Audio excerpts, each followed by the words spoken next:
ಗಮ್ಮತ್ತಾಗಿರುವ ಒಂದು ಟೊಮೊಟೊದಲ್ಲಿ ಹೊಸ ರೆಸಿಪಿ ನೋಡೋಣ. ನಿಮ್ಮಲ್ಲಿ ಜಾಸ್ತಿ ಟೊಮೊಟೊ ಇದ್ದಾಗ ಈ ರೆಸಿಪಿ ಒಮ್ಮೆ ಟ್ರೈ ಮಾಡಿ. ತಿಂದವರು ವಾವ್ ಅಂತಾರೆ. ಸಖತ್ ರುಚಿ ಇರುವ ಈ ಟೊಮೆಟೊ ಪಚಡಿಯನ್ನು ಹೇಗೆ ಮಾಡೋದು ಅಂತ ನೋಡ್ಕೊಂಬರೋಣ.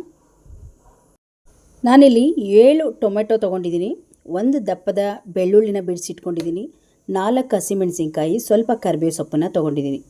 ಕೊತ್ತಂಬರಿ ಕೂಡ ಬೇಕಾಗುತ್ತೆ. 7 ಆ್ಯಪಲ್ ಟೊಮೊಟೊವನ್ನು ತೊಗೊಂಡಿದ್ದೀನಿ. ಇದನ್ನು ಚೆನ್ನಾಗಿ ತೊಳೆದು 2 ಹೋಳು ಕಟ್ ಮಾಡ್ಕೊಂಬಿಡೋಣ. ಟೊಮೆಟೊ ಚಿಕ್ಕ ಚಿಕ್ಕದಾಗಿ ಕಟ್ ಮಾಡೋದೇನು ಬೇಡ. 1ರಲ್ಲಿ 2 ಹೋಳು ಮಾಡಿದರೆ ಸಾಕಾಗುತ್ತೆ. ಪ್ರತಿ ಒಂದು ಟೊಮೆಟೊನೂ ಅದೇ ರೀತಿ ಹೋಳು ಮಾಡಿ ಇಟ್ಕೊಳ್ತಾ ಇದ್ದೀನಿ. ನಾವು ಈ ರೆಸಿಪಿ ತುಂಬ ಸಿಂಪಲ್ ಅಂದ್ಕೊಬೋದು, ಆದರೆ ಈ ವಿಧಾನದಲ್ಲಿ ಮಾಡಿದ್ರೇ ಈ ಸಖತ್ ರುಚಿ ಸಿಗೋದು ನಿಮಗೆ. ನೋಡಿ, 2 ಹೋಳು ಮಾಡಿ 7 ಟೊಮೊಟೊನ ಕಟ್ ಮಾಡಿ ಎತ್ತಿಟ್ಕೊಂಡಿದ್ದೀನಿ. ಈಗ ಈ ಒಂದು ಅಗಲವಾದ ತವ ತೊಗೊಂಡಿದ್ದೀನಿ. ನೋಡಿ, ಅಗಲವಾದ ತವ ತೊಗೊಂಡ್ರೆ ನೀಟಾಗಿ ಇದು ಬೇಯಿಸ್ಕೊಳ್ಳೋಕ್ಕೆ ಸರಿ ಹೋಗುತ್ತೆ. ಈಗ ನೋಡಿ, ಈ ರೀತಿ ಉಲ್ಟಾ ಮಾಡಿ ಎಲ್ಲ ಟೊಮೊಟೊನ ಈ ರೀತಿ ಮಗ್ಚಿ ಹಾಕ್ತಾಯಿದ್ದೀನಿ. ನಾವು ಹಾಗೇ ಡೈರೆಕ್ಟಾಗಿ ಸಣ್ಣ ಸಣ್ಣದಾಗಿ ಕಟ್ ಮಾಡಿ ಮಾಡೋ ರುಚಿಗಿಂತ ಈ ರುಚಿ ಡಿಫ್ರೆಂಟ್ ಆಗಿರುತ್ತೆ. ಹಸಿಮೆಣಸಿಕಾಯಿ 3, ಹಾಗೆ ಬೆಳ್ಳುಳ್ಳಿನ ಬಿಡಿಸ್ಕೊಂಡಿರೋದನ್ನ ಮಧ್ಯದಲ್ಲಿ ಹಾಕ್ತಾಯಿದ್ದೀನಿ. ಈ ರೀತಿ ಮಧ್ಯದಲ್ಲಿ ಹಾಕಿ ಖಾರಕ್ಕೆ ಎಷ್ಟು ಬೇಕಾಗುತ್ತೋ ಹಸಿಮೆಣಸಿಕಾಯಿ ನೋಡಿಕೊಂಡು ಹಾಕ್ಕೊಳ್ಳಿ. ಇದಕ್ಕೆ 1 ಈರುಳ್ಳಿನ ಇಡೀದಾಗಿ ಈ ರೀತಿ ಕಟ್ ಮಾಡಿ ಈರುಳ್ಳಿ ಕೂಡ ಹಾಕ್ತಾಯಿದ್ದೀನಿ. ಇದಕ್ಕೆ ಸ್ವಲ್ಪ ಎಣ್ಣೆಯನ್ನು ಸೈಡಿಂದ ಹಾಕ್ಕೊಂಬಿಡೋಣ. ರುಚಿಗೆ ತಕ್ಕಷ್ಟು ಉಪ್ಪನ್ನು ಸೇರಿಸ್ಕೊಂಡು ಎಣ್ಣೆಯನ್ನು ಹಾಕಿ ಒಂದು ಪ್ಲೇಟನ್ನು ಮುಚ್ಚಿ ಒಂದು 10 ನಿಮಿಷ ಇದೇ ರೀತಿಯಾಗಿ ಬೇಯಿಸ್ಕೊಂಡು ಮತ್ತೆ ಉಲ್ಟಾ ಮಾಡ್ಕೊಂಡ್ಬಿಡ್ತಾ ಇದ್ದೀನಿ. ನೋಡಿ, ಉಲ್ಟಾ ಮಾಡ್ಕೊಂಡಾದಮೇಲೆ ಅದರ ಟೊಮೊಟೊ ಸಿಪ್ಪೆ ಎಲ್ಲ ತೆಗಿಬೇಕು. ನೋಡಿ, ಇವಾಗ ಉಲ್ಟಾ ಮಾಡ್ಕೊಂಡಿದ್ದೀನಿ. ತುಂಬ ಚೆನ್ನಾಗಿ ಬೆಂದಿದೆ. ಒಂಥರ ಫ್ಲೇವರ್ಫುಲ್ ಆಗಿರುತ್ತೆ ಈ ಒಂದು ರೆಸಿಪಿ ಈ ವಿಧಾನದಲ್ಲಿ ಮಾಡೋದ್ರಿಂದ. ಈಗ ನೋಡಿ, 2 ಕಡೆ ಚೆನ್ನಾಗಿ ಬೆಂದಿದೆ. ಈಗ ಟೊಮೆಟೊ ಸಿಪ್ಪೆಯನ್ನು ತೆಗಿಬೇಕು. ಮೆಣಸಿಕಾಯಿ, ಬೆಳ್ಳುಳ್ಳಿ ಎಲ್ಲ ಚೆನ್ನಾಗಿ ಬೆಂದಿದೆ. ಸ್ವಲ್ಪ ಬಿಸಿ ಇರುತ್ತೆ.